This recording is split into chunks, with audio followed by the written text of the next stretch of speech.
بسم اللہ الرحمن الرحیم، آپ دیکھ رہے ہیں ABC نیوز اردو۔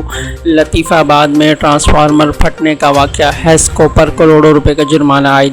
حیدرآباد کے علاقے لطیف آباد میں ٹرانسفارمر پھٹنے کے واقعے میں Hyderabad electric supply company HESCO پر کروڑوں روپے کے جرمانے عائد کر دیے۔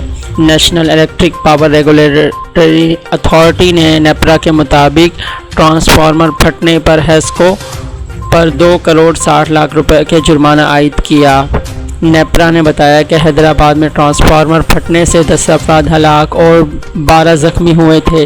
نیپرا کے مطابق ہیسکو کو سرگور خاندانوں کو 35 لاکھ روپے فی کس معاوضہ ادا کرنے کی ہدایت کی ہے، جبکہ زخمی شہریوں کو 7 لاکھ 50 روپے فی کس معاوضہ ادا کرنے کا بھی کہا ہے۔